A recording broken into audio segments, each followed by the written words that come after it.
Se dice que la profecía es la historia contada antes de que suceda. Y la historia es el relato de los hechos que ya sucedieron. Cuando nosotros cotejamos la profecía con la historia, tiene que haber coincidencia exacta. Y cuando nosotros analizamos la palabra de Dios y vamos a la historia, sin duda alguna, vamos a encontrar coincidencia absoluta. Por eso el video que ustedes vieron antes nos muestra los lugares donde Jesús estuvo, donde se supone, según las personas han indicado, Jesús fue tentado por el diablo, donde Jesús nació, donde Jesús fue bautizado. Todas estas cosas que hemos visto y que veremos nos muestran que la historia confirma la profecía. Esto que acabamos de decir nos debe dar una seguridad en la palabra de Dios, porque nosotros creemos en un Jesús histórico, pero en un Jesús divino humano. Y tenemos que aprender a confiar en alguien que realmente no está muerto.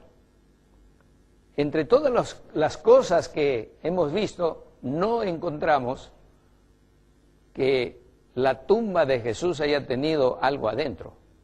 La tumba de Jesús está vacía. Nosotros creemos en un Dios vivo y Jesús está vivo en el cielo.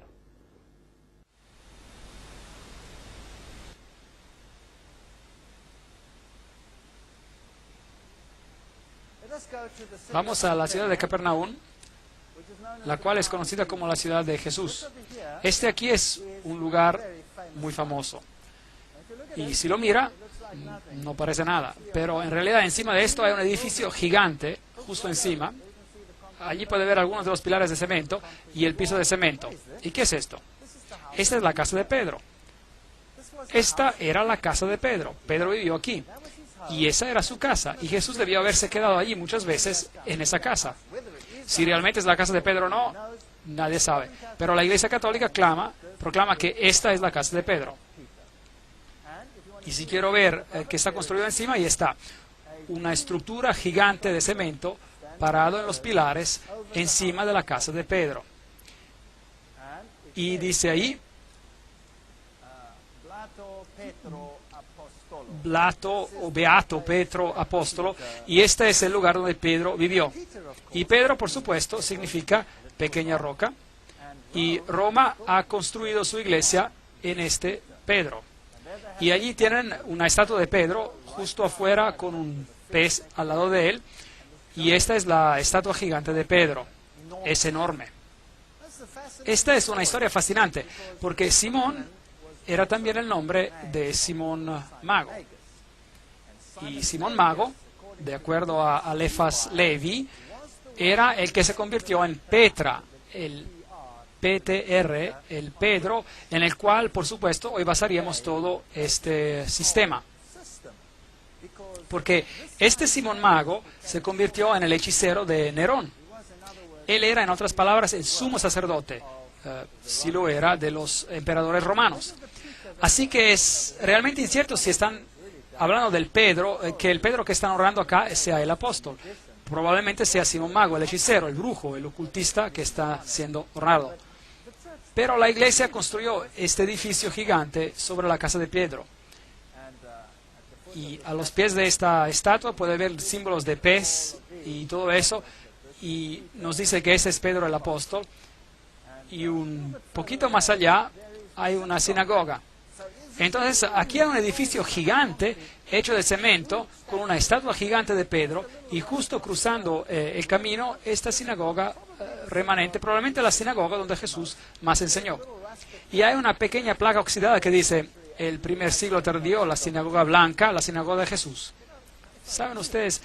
Si yo construyera un gran edificio cristiano, no lo construiría donde Jesús pasaba la mayoría de su tiempo, porque construirlo sobre una pequeña casa que es posiblemente la casa de Pedro, si eso no es, no está seguro. Podría ser, porque la descripción de la Biblia dice, cuando salieron de la sinagoga cruzaron a la casa de Pedro. Y esa casa está justo al frente. Es posible. También podría ser la casa al lado, quién sabe. Pero es posible. Ahora, esta es la sinagoga donde Jesús en realidad enseñó. Así, aquí está otro pequeño pueblo, así que Capernaum era un pueblo y el otro era Corazín. Y esto es lo que queda de Corazín, no mucho. Algunas ruinas están aquí. Esas son las ciudades que Jesús maldijo. Y Jesús dijo que si los milagros que se hicieron en ti se hubieran hecho en Sidón, en Sodoma o Gomorra, ellas hubieran aceptado el mensaje. Pero ustedes han tenido amplia oportunidad, dijo Jesús. Jesús caminó por medio de esas ciudades y ni una persona permaneció enferma en esas ciudades y a pesar no lo aceptaron. Aquí hay un famoso lugar santo, ese es el lugar de las bienaventuranzas. Y cuando entras ahí es mejor que estés apropiadamente vestido. Esta es la iglesia de las bienaventuranzas, un lugar muy famoso. Y el Papa Juan Pablo II ha estado ahí, por supuesto, 2 veces. Y ese es el conclave. Y ese es el campo. Ese es el campo donde probablemente Jesús predicó su primer sermón. Ese es un sermón muy impresionante. Ese es el más intricado, el sermón más sublime que jamás se haya predicado al ser humano. Y muchas personas citan equivocadamente ese sermón a unos extremos terribles. Las bienaventuranzas, Mateo 5, 3 a 10, Jesús empieza diciendo, bienaventurados los pobres. La palabra por bienaventurados es makarios, el cual significa una bendición celestial, una bendición que solo puede venir de una fuente divina, una bendición enorme. Y la palabra usada para los pobres es ptojos, en griego, que significa pobreza absoluta. Nada más que pobreza absoluta. Ni 2 monedas juntas. Y Jesús empieza su sermón y los judíos sentados allí en millares esperando que Él se anuncie ser el Mesías y decir, soy el Mesías, ustedes son el pueblo escogido de Dios. He venido a librarlos del yugo de Roma. Se levantarán y serán los más grandes en el cielo. Eso es lo que estaban esperando. Y aquí Él se levanta y las primeras palabras como Mesías que habla son bienaventurados los pobres. Y hay varias palabras para pobre en griego y usa la que describe pobreza miserable, absoluta. En vez de grandeza y riquezas y maravillas y cualquier adjetivo que se les pueda dar, deben ser pobres en espíritu, porque de tales es el reino de los cielos. Y la segunda bienaventuranza era, bienaventurados los que lloran. Querían regocijarse, no querían llorar. Y la palabra para llanto, hay diferentes niveles de llanto en griego. Y la palabra en griego es penseo, lo cual significa dolor absoluto. El dolor que puedes tener por la pérdida de un hijo único. Ese tipo de dolor. Bienaventurados los que lloran, porque recibirán consolación. Bienaventurados los mansos, porque recibirán la tierra por heredad. Esta es una mansedumbre, una humildad que prácticamente no se puede describir en palabras humanas. Y bienaventurados los que tienen hambre y sed de justicia, porque serán saciados. Y otra vez la palabra hambre aquí son retorcijones de hambre, que se sienten después de vaguear por días y días en un desierto sin comida o agua. Ese tipo de hambre y ese tipo de sed. ¿Qué está Jesús haciendo aquí? Estaba tratando de chocarse con la actitud del público. Estaba tratando de decir algo diferente de lo que ellos esperaban. Ciertamente lo estaba. De hecho, lo que Jesús estaba haciendo aquí es mostrar el camino cristiano. Esto es lo que está explicando. Y está diciendo, bendecidos los pobres en espíritu, porque de ellos es el reino de los cielos. En otras palabras, aquellos que se dan cuenta de su bancarrota, aquellos que se dan cuenta de que no tienen nada que ofrecer. Vengo a Jesús sin nada que ofrecer. No puedo decirle a Él, Señor, tengo una moneda aquí, ¿puedo comprar mi camino al cielo? No tengo nada. Estoy en pobreza absoluta. No tengo nada que ofrecer más que una vida manchada de pecado. Eso es todo. Así que debo llegar al punto donde me doy cuenta de que soy pobre, que no tengo nada que ofrecer. Y entonces el siguiente paso es bendecir a los que lloran porque serán consolados. No solamente me debo dar cuenta de que no tengo nada que ofrecer como individuo manchado de pecado, debo experimentar dolor. ¿Por qué? Por el pecado.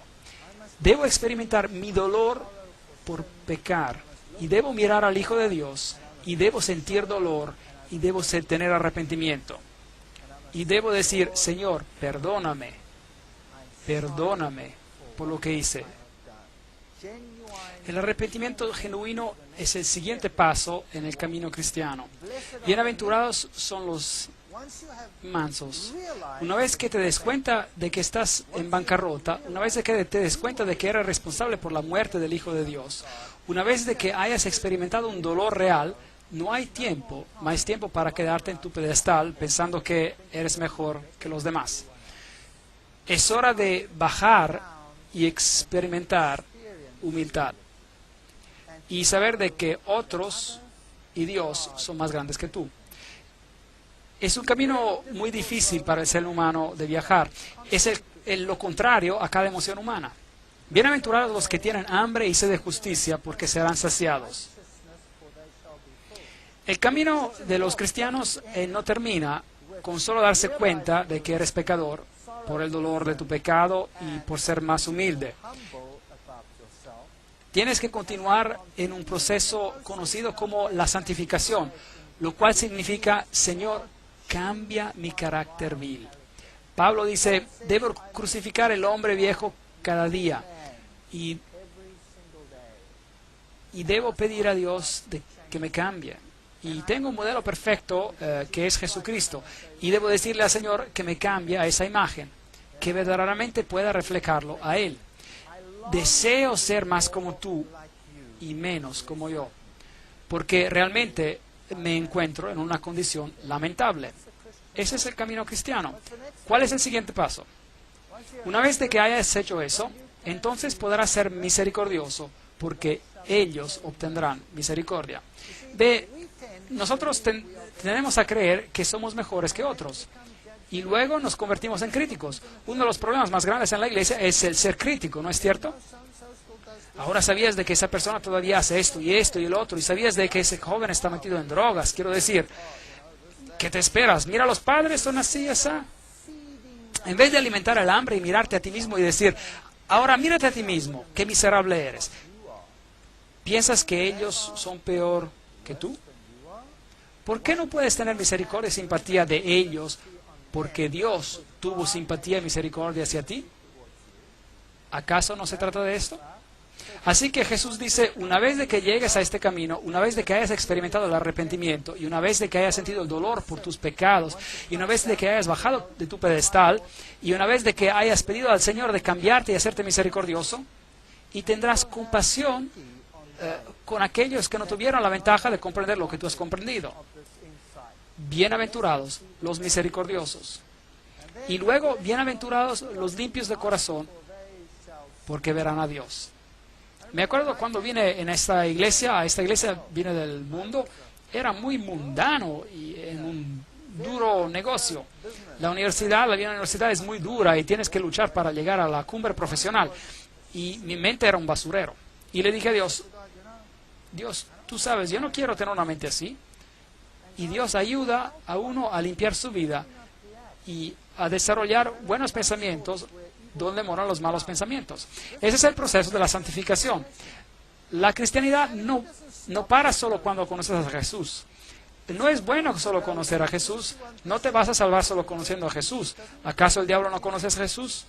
¿Es salvo porque conoce a Jesús? No. Debemos dejar de que Dios nos cambie, nos limpie nuestras acciones. Bienaventurados los pacificadores, porque serán llamados hijos de Dios. Vean, una vez de que hayan pasado por toda esta serie de crecimiento, devienen pacificadores. Ahora, ¿quién es un pacificador? Un pacificador es alguien que tiene la paz de Dios en su corazón.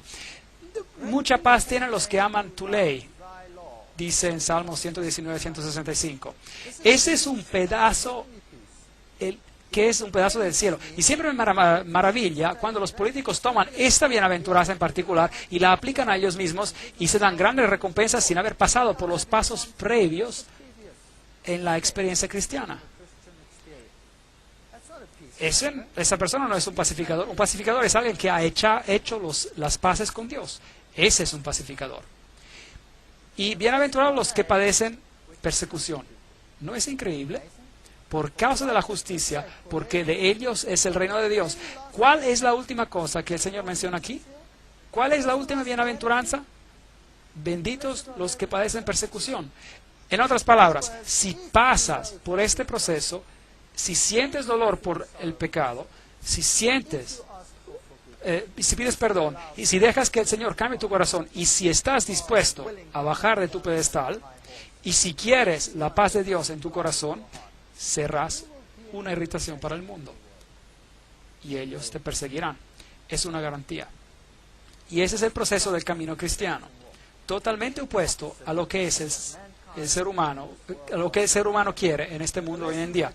Las lecciones que Jesús enseñó en el lago de Galilea son absolutamente las más fundamentales que el ser humano necesita. Necesitamos tomar nuestra Biblia y necesitamos estar alertos.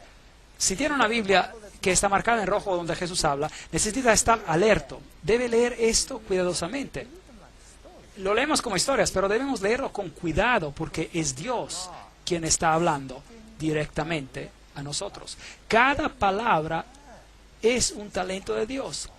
Cada palabra, hasta los pero y los más, estarán en un lugar correcto por razones particulares. Así que necesitamos tomar atención a lo que Jesús enseñó. Aquí un típico barco en el lago de Galilea, pequeños pueblos alrededor, no ha cambiado mucho. Ese es un barco que encontraron después de una tremenda sequía. Aparentemente es un barco exactamente como en los tiempos de Jesús. Así que ese tipo de barco era en el que Jesús hubiera estado con Pedro y sus discípulos cuando les enseñó la gran lección. Tomen sus Biblias otra vez y lean las palabras de Jesús diciéndose a sí mismos, este es Dios que me está hablando. Hay poder en esa palabra. Aquí está la tumba de Lázaro. Aquí es donde Lázaro se echó. Es una tumba muy oscura, por supuesto. Hoy en día es un lugar santo. Pero imagínense que aquí Jesús llamó a un hombre todavía en paños fuera de la tumba, probando que Él es la resurrección y la vida. Y Él hizo esto justo antes de ir a Jerusalén. en el acto final de la obra de su vida. Y mientras se acercaba a Jerusalén, puede imaginarse lo que pasaba por su mente. Esta es la ciudad de Jerusalén y las varias puertas de la ciudad antigua todavía están ahí. Y mientras baja esta colina, construyeron aquí una pequeña iglesia de las lágrimas, se llama. Está construida como una gota de lágrimas. Y si entra en la iglesia de las lágrimas, tiene esta pequeña luz encima. Y hay una ilustración de la gallina con la representación de la madre juntando a sus polluelos. Porque Jesús dijo, Jerusalén, Jerusalén, ¿cuántas veces he querido juntarte como una madre gallina junta a sus polluelos, pero no quisiste? Las palabras famosas de Jesús, Jerusalén, Jerusalén, que matas a tus profetas y los apedreas a los que te mando. ¿Cuántas veces he juntado a tus hijos como la gallina junta a sus polluelos bajo sus alas y no quisiste? Nada ha cambiado, el mundo es exactamente lo mismo. Y en el sitio donde estaba el templo, hoy está la mezquita de la roca. Es interesante aquí algo de la arquitectura. Esta aquí es la puerta hacia Damasco.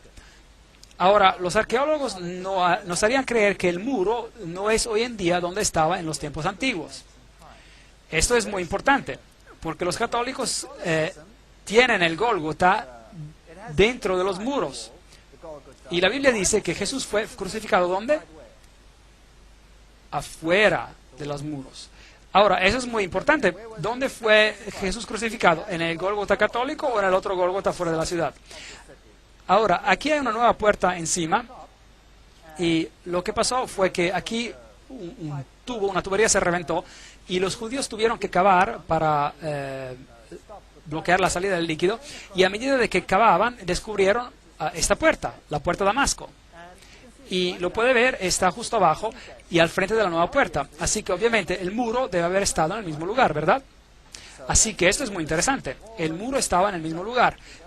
Mientras entra a este lugar, esta es la puerta de Damasco y estas deben ser las piedras donde Jesús incluso caminó y donde Pablo caminó. Así que si usted camina ahí, está de hecho caminando en el mismo lugar donde Jesús caminó. Aquí están las puertas de Hulda. Son puertas fascinantes, las dos puertas del sur, conocidas como las puertas de Hulda, y ya no existían básicamente hasta recientemente, fueron construidas en el periodo del segundo templo, eso es decir, el primer siglo, no me gusta ese BCE, antes de la era común, hasta el primer siglo, es decir, CE, ponen ahí, era común. Bueno, nosotros vamos a hablar el primer siglo antes de Cristo y el primer siglo después de Cristo. Las puertas proveían acceso a los túneles que conducían al cercado del templo y las puertas de Hulda eran usadas a menudo por Jesús. Y todavía están cerradas hoy y ahora son parte de los muros y la nueva construcción. Así que Jesús seguramente caminó por estas escaleras también. Aquí hay un hombre interesante, es una ilustración bonita, así que tenía su burro ahí y pensé que era una ilustración bonita, así que la tomé y seguí caminando. El error más grande que se puede cometer.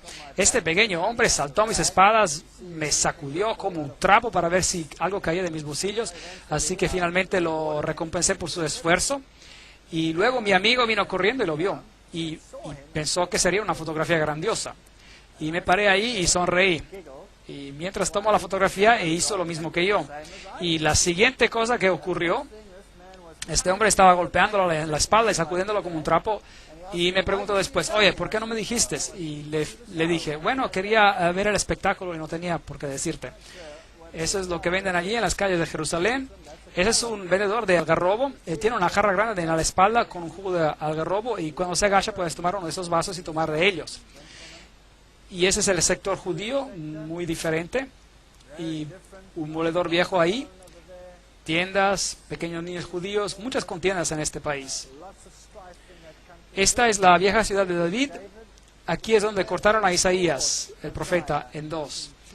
¿Puede imaginar cerrando a alguien vivo en dos?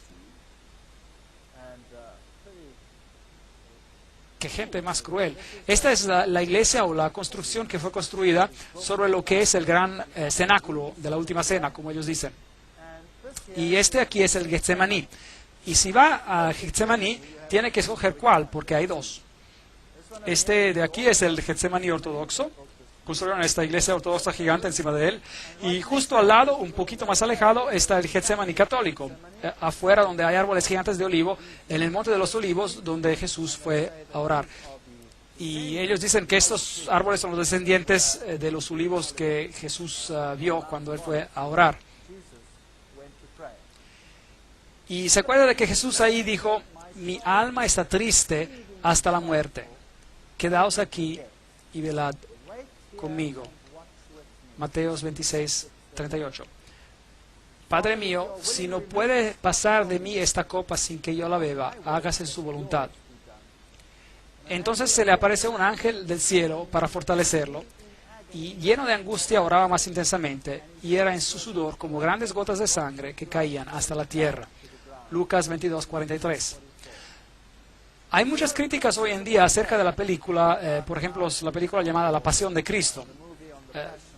No lo encuentro un nombre muy bonito para mí, pero sin embargo representa el sufrimiento de Jesús, como si no fuera bíblico. De hecho, probablemente lo que hicieron ver no fue suficiente. El sufrimiento que representaron fue en realidad mucho más. No he visto la película, pero he leído suficientemente acerca de ella, y les puedo decir que Jesús sufrió tremendamente, y la historia bíblica está muy, digamos, dispersa, y tenemos que tomarla pedazo por pedazo, y tenemos que componerla junta, digamos, y tenemos que leer la historia también a nivel histórico para probablemente ver lo que le pasó a él.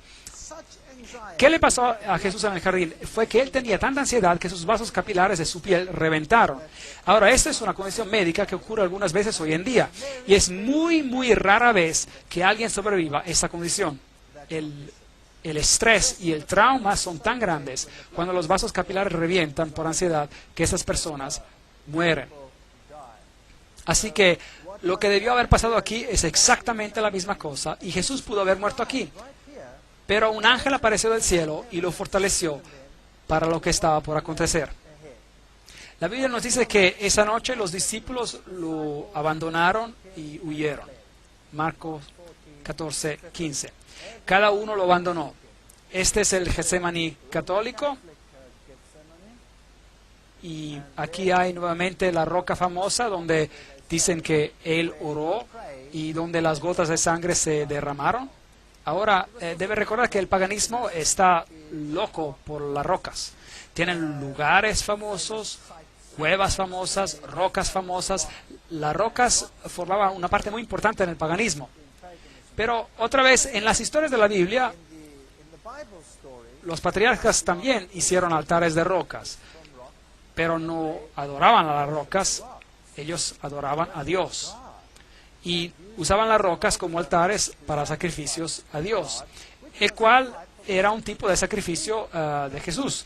Es una historia totalmente diferente. Así que aquí está una roca santa, aparentemente donde tomaron a Jesús cautivo. Y eso deben ser las gradas por donde lo llevaron, porque esas suben al templo de Caifás. Bueno, si así les gusta llamarlo, pero no es su templo, es un palacio. Y aquí hay una representación a su lado, como Jesús fue llevado por estas gradas. Si fue llevado con cuerdas, la Biblia no lo menciona. Hoy esta iglesia romana católica ha sido construida en ese lugar, y probablemente este es un lugar arqueológicamente correcto. Y aquí estaba el asiento del sumo sacerdote. Y ese año era Caifás. Ahora, aquí hay una confusión a la Biblia, porque cuando lo trajeron a Jesús, lo llevaron a Anás. Ahora, Anás era el suegro de Caifás, y él era, o había sido el sumo sacerdote previo.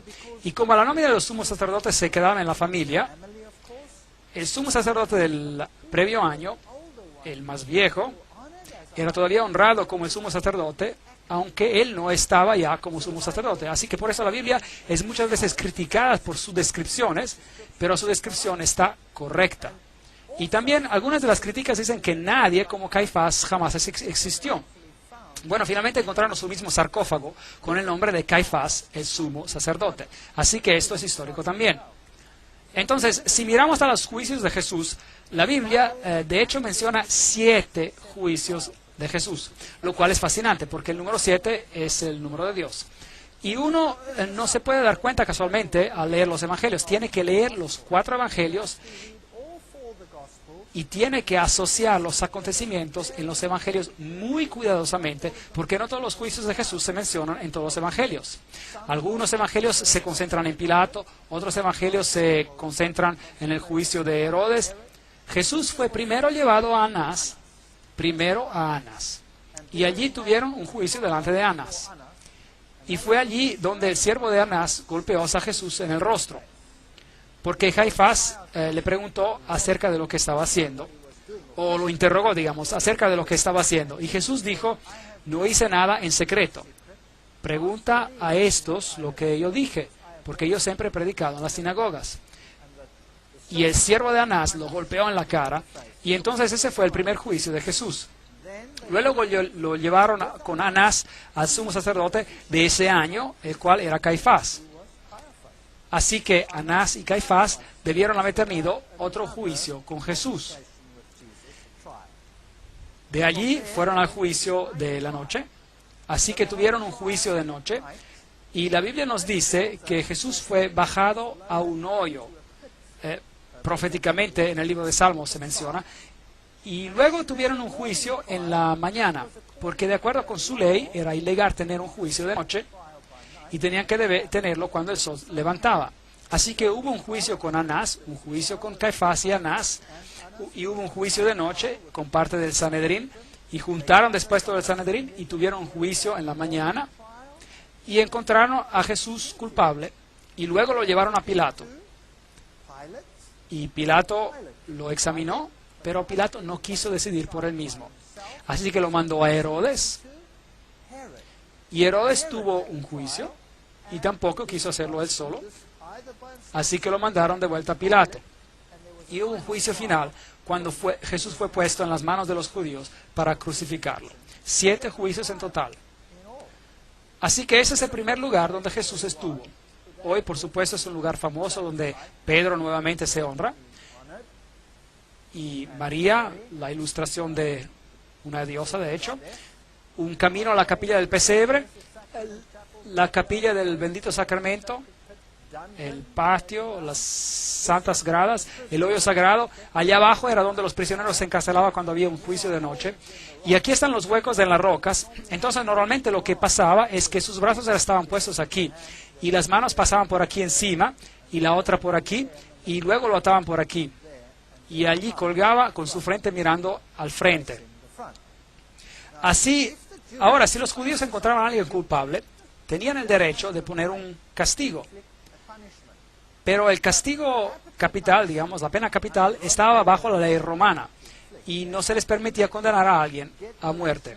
Tenían que conseguir permiso de los romanos y entonces había una ley romana. Pero sí se les permitía dar castigos. Si encontraban a alguien culpable, podían darle 13 latigazos a un lado y 13 latigados al frente. Entonces encontraron a Jesús culpable y la Biblia no lo reporta, pero es posible que le hayan dado 26 latigazos de frente. Es posible, aunque la Biblia no lo menciona. Y aquí hay un hoyo donde bajarían a una persona y los bajaban desnudos. Y aquí están unas cruces bizantinas que en las paredes de aquí, mostrando que los primeros cristianos reconocieron a esto como un lugar. Y se bajaría la persona en este hoyo y, en otras palabras, te bajarían y luego estarías en este calabozo en la oscuridad total. Y Salmos nos dice que me bajaron en el hoyo y así que esto debió ser lo que pasó a Jesús mientras esperaba ahí a través de la noche por el juicio de la mañana para ser convocado. Hoy puede entrar al hoyo por aquí y puede observarlo. Entonces de ahí después hubo el juicio de la mañana y después él fue llevado a Pilato, donde fue puesto en esta prisión mientras esperaba por el juicio. Y así es como se ve aquí abajo. Y luego fue encontrado inocente por Pilato. Pilato no quiso sentenciarlo a muerte. Así que lo envió a Herodes, se burlaron de él, le dieron su capa. La Biblia dice que le rasgaron su barba, lo golpearon en la cara, le decían que profetizara quiénes los estaban golpeando, y él fue muy maltratado en esa ocasión. Ese es el piso donde Pilato finalmente lo sentenció. Aquí se pueden ver los juegos romanos en el suelo, y aquí es donde Pilato dijo las famosas palabras, ecce homo, miren al hombre. Y él estaba allí con una corona de espinas en su cabeza y había sido golpeado. De hecho, Pilato, la Biblia dice en su primer juicio que con Pilato lo habían golpeado para ganar la simpatía de los judíos. Esa es una cosa muy cobarde de hacer. Ahora, los látigos romanos consistían en 40 látigos menos uno. Entonces lo ataron a un pilar y luego lo golpearon con 40 látigos menos uno. Y el látigo que usaron tenía un número de cuerdas y tenía pedazos de piedra o de metal al cabo de ellas. Y de hecho, muchas de las personas quienes eran sentenciadas a esos latigazos morían de los latigazos, solo a causa de los látigos, porque los látigos penetraban y abrían la piel, rasgaban la carne abierta, y la historia nos dice que las personas que fueron golpeadas con esos látigos, a veces sus entrañas les colgaban, solo a causa de los latigazos. Así que ese era un tremendo castigo. Y luego, por supuesto, otra posibilidad es que lo latigaron 2 veces. Porque cuando fue sentenciado culpable al final y sentenciado a ser crucificado, entonces se te latigaba otra vez antes de ser crucificado. La Biblia no nos dice si fue latigado en 2 ocasiones, pero es posible de que haya pasado. Ahora, ellos también reclaman de que Pilatos no existió. Bueno, aquí hay una inscripción actual que fue encontrada, la inscripción de Pontius Pilatus, la cual categóricamente indica que él era el procurador en los tiempos de Tiberio. Así que bíblicamente y arqueológicamente no hay manera de que la historia bíblica sea negada. Así que algunos representan que el latigazo ocurrió de esta manera. Otros lo representan como siendo agachado sobre un pilar horizontal y lo latigaron de esa manera. La Biblia también dice que cuando le pusieron la corona de espinas y cuando pusieron una vara en su mano, que tomaron la vara y lo golpearon sobre la cabeza con ella. Pero el verbo griego usado nos dice que lo golpearon una y otra vez y otra vez. Así que el sufrimiento de Jesús fue enorme. La Biblia incluso representa que lo hirieron y que la herida era una gran herida. Una grande herida de arriba a abajo. Así que Jesús sufrió como ningún otro hombre ha sufrido por alguien o por ningún acto o por cualquier acto criminal en la historia de la humanidad. Y si Dios no hubiera mandado a un ángel para fortalecerlo, no lo hubiera logrado. Y por eso, cuando Él estaba en esa cruz, todavía perdonó a los que ejecutaban la sentencia. Y la razón por la cual Él murió tan rápidamente, mientras otros que colgaban ahí por más tiempo se les tuvo que quebrar sus piernas. Porque esa era la manera que ellos tenían de asegurarse de que se quedaran esas personas en la cruz y no se bajaran. Vea, si ellos se hubiesen quedado en la cruz en el sábado, en el día viernes, es decir, y no hubiesen morido ese viernes, entonces les rompieron las piernas, porque si no, en el día de sábado hubieran podido bajar de la cruz y eso hubiera sido un desastre porque nadie los hubiera podido agarrar el sábado. Así que una historia horrible en esos tiempos antiguos. Y luego dice la Biblia, lo llevaron a Golgotá. Y ahora esa es la calle famosa, la Vía Dolorosa, donde debió haber pasado. Y de acuerdo con la Biblia, él fue llevado afuera de la ciudad. Y eso significa que él debió haber bajado por esta calle y salió afuera de esta puerta que se llamaba la salida de las ovejas. Y debió haber subido allí. Y eso tendría sentido, porque la puerta de las ovejas es donde los sacrificios se llevaban afuera de la ciudad para ser quemados. Si usted tiene la opinión católica, bueno, entonces él debió haber subido las gradas para entrar al Gólgota. Los llevaré a ambos sitios y les mostraré ambos sitios. Y la Biblia dice que él llevó su cruz, pero que se cayó bajo ella y entonces tuvo que ser ayudado y alguien tuvo que tomar su lugar. Esta es la famosa Vía Dolorosa.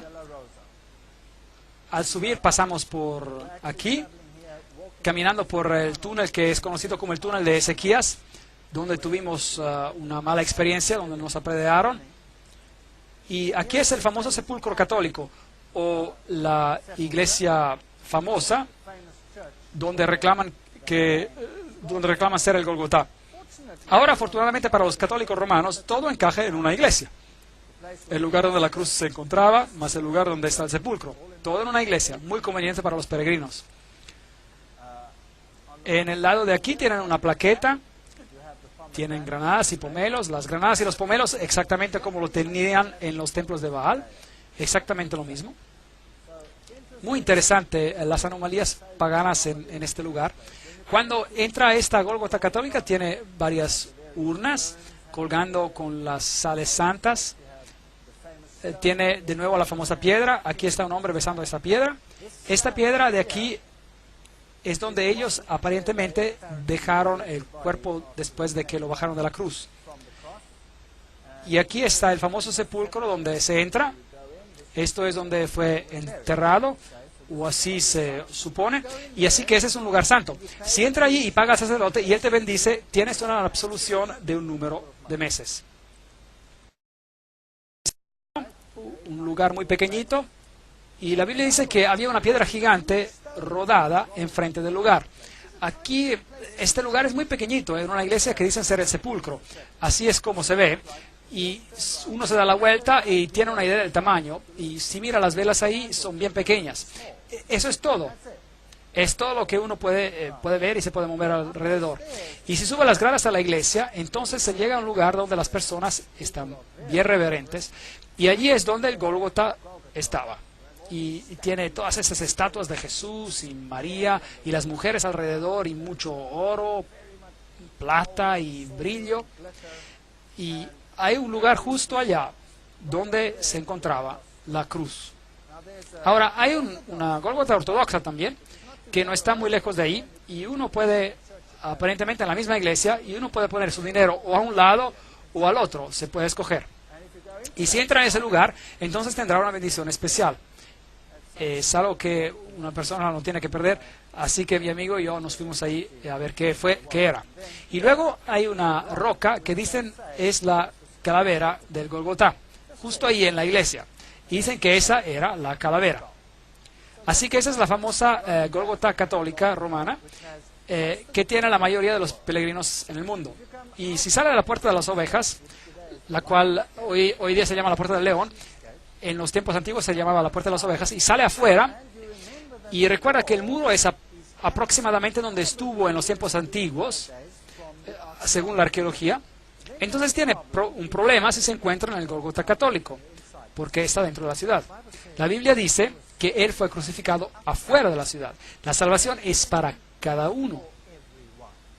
No es solo para los pocos selectos en la ciudad. Y es por eso que cuando usted sale puede ver a esta roca gigante que todavía hoy en día tiene el rostro de una calavera y se ve por ahí.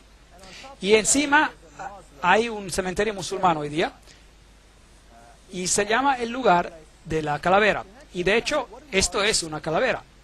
Esto era una cantera. Fascinante. Entonces, era una cantera donde Salomón tenía las piedras excavadas para el templo. Fascinante. Así que en hecho todo este valle y es parte de una montaña que continúa hacia arriba desde la izquierda y a la derecha y finalmente formó el monte en el cual estaba el templo. Y es interesante que este es el lugar donde Abraham probablemente simuló el tipo de muerte del Hijo de Dios, es decir, por medio del sacrificio que él quiso hacer de Isaac, su hijo. Pero Dios dijo, no tienes que proveer por tu hijo, yo proveeré el mío. Y este es, de hecho, la misma cumbre. Qué fascinante. Así que esto tendría sentido que Jesús murió encima de esta colina. Dios es amor. Porque de tal manera Dios amó al mundo que dio su Hijo unigénito para que todos los que crean no se pierdan, mas tengan vida eterna. Juan 3:16. Afuera, muy cerca, justo a la base de esa colina, hay una tumba con un jardín. Y luego tomaron el cuerpo de Jesús y lo envolvieron en lino, vistieron con especias de la manera como los judíos se sepultaban, y cerca del lugar donde fue crucificado había un jardín, y en el jardín había un nuevo sepulcro donde nunca se había enterrado a nadie. Es lo que la Biblia dice. Así que es totalmente diferente del lugar que está dentro de la ciudad. Así que hay un jardín afuera de la ciudad. Todavía hoy en día es un jardín hermoso. Y ahora, un jardín en la Biblia actualmente significa una finca. Y aquí era un viñedo. Y aquí todavía hay un viejo lagar para la uva. Así que eso tiene sentido. Y ahí hay un viejo lagar para la uva. Y es un hermoso jardín hoy. Y después de cavar para construir edificios, encontraron este lugar. Y mirar y contemplar que aquí había algunas tumbas. Y enfrente de la tumba, así pueden ver, hay un pequeño muro. Y en ese pequeño muro, en el cual era como un surco, pusieron una gran piedra redonda que pudieran haber rodado enfrente de esa tumba. Y si mira hacia abajo, tendrá que mirar adentro de la tumba y mirar al otro lado. Y hay una tumba que ha sido excavada un poco, digamos, parcialmente. Así que todavía no se había terminado. La Biblia dice que la tumba no estaba terminada. Nadie había sido todavía enterrado ahí. Y la Biblia dice también que los discípulos se agacharon para ver qué había adentro. Entonces ellos podrían haber mirado por aquí, pasando ese pilar, y hubieran visto a esa tumba por ahí. Y se habían dado cuenta que estaba vacía. Entonces, esto encaja perfectamente con la descripción bíblica. También en ese jardín tienen esa hierba que crece por aquí, de donde hacen una droga para poder anestesiar. Y esa es la que mezclaron con vino y anestesiaban a cualquiera que estaba en la cruz. Pero Jesús rechazó tomarla. Y ese es un pastor metodista que administraba este lugar. Aquí una piedra típica. Esta es la tumba de Herodes, una de las tumbas más intactas de este tipo que existen hoy. La de Jesús probablemente era así. Así que aquí probablemente está el lugar del jardín de la tumba. Hay un pequeño surco y en el frente donde hubiera estado una gran piedra redonda que tuvo que haber sido removida. Esto tiene mucho más sentido para mí que el otro Gólgota adentro. Bueno, adentro se ve así. Y por supuesto las personas creen que es un lugar santo, así que vienen aquí para orar y ser reverentes, lo cual está bien, claro, pero aquí dice, Él no está aquí, ha resucitado. Y eso para mí es el punto crucial del problema. Él no está aquí, ha resucitado. A mi Dios, yo no tengo que ir a buscarlo en un lugar santo o entrar en algún hueco. Él ha resucitado. Puedo hablar con Él aquí mismo. Puedo hablar con Él donde quiera que yo esté. Porque Él me puede oír. Porque Él es la resurrección y la vida. El que cree en mí, aunque esté muerto, vivirá. Juan 11:25. Porque por gracia sois salvos por medio de la fe. Efesios 2, versículo 8. ¿Sabe? Una religión basada en una forma y formalidad es tan vacía una vez de que uno ha sentido y experimentado Jesucristo. Aquí está el Monte de los Olivos, la capilla de la Ascensión, pequeña capilla, y aparentemente ese es el lugar donde Jesús ascendió al cielo. Esta de aquí es la famosa puerta de oro. Está enladrillada y bloqueada, y del otro lado hay unas gradas que conducen al templo del monte, y hoy en día hay la mezquita de la roca, y aquí se encuentran las tumbas de los más ricos del mundo musulmán. Y ellos creen que cuando Jesús retorne, Él vendrá aquí, y la puerta de oro se abrirá. Bueno, no es Jesús para ellos, es el Imam Mahdi, el Mesías. Para los judíos es el Mesías y para los cristianos es el regreso de Jesús. Y esta puerta se abrirá y, de hecho, el hecho de que se encuentran ahí, pues, porque tenían mucho dinero, comprar esta tumba en particular, ellos resucitarán primero y serán los primeros a entrar en este lugar. Bueno y conveniente, pues. ¿Piensan que funcionará así? Lo dudo. Porque si hubieran estudiado las bienaventuranzas, hubieran conocido lo que es necesario para ver a Jesús. Necesitamos sentir pena por nuestros pecados, tenemos que arrepentirnos, tenemos que lamentar y tenemos que pedir a Jesús que nos cambie, tenemos que volver en armonía con Él y a sus principios, y luego no necesitamos esa puerta, tenemos otra puerta. Es una puerta que tiene perlas en ellas y es una Jerusalén celestial que fue construida por Dios. No sé si habrá una primera resurrección aquí, pero no quiero juzgar esto es para Dios de juzgar, pero aquí todos ellos están esperando por su reino terrenal. Yo no estoy esperando por un reino terrenal, yo estoy esperando por una Jerusalén celestial, a pesar de lo interesante que esta Jerusalén sea aquí. Esta es la mezquita de la roca. Este es el lugar donde un templo se construirá. Si estás adentro, nuevamente hay una piedra. Es donde Muhammad subió. Pero el paganismo y la verdad están muy lejos el uno del otro. Esta es de Jerusalén de noche. Y esta es la famosa casa quemada. Esto es lo que queda de ella. En los años 70 después de Cristo, los romanos vinieron y destruyeron a Jerusalén y la quemaron. Y ese es un símbolo de la destrucción que tendrá este mundo cuando Dios retorne. Podemos ser parte de la casa quemada o podemos ser parte del reino de Dios. Esa es nuestra decisión. Y la única solución para eso es: aquel que tiene el Hijo tiene vida. Y aquel que no tiene el Hijo de Dios no tiene vida. Estas cosas he escrito en ti. Creed en el nombre del Hijo de Dios y sabrás que tendrás vida eterna. 1 de Juan 5, 12 a 13. Así que esta es nuestra decisión hoy. Podemos entretenernos con todas las cosas de este mundo y podemos hacer los lugares santos más importantes que Dios, o podemos desarrollar una relación. Pero el precio es el yo. Tendremos que renunciar al yo, a nosotros mismos, y a pedir a Dios que nos dé su carácter. Un carácter que pueda entender, sobrellevar y amar a nuestro prójimo, así como nos amamos a nosotros mismos, y hacer Dios supremo en nuestras vidas, porque sin Él no podemos hacer nada. Amén.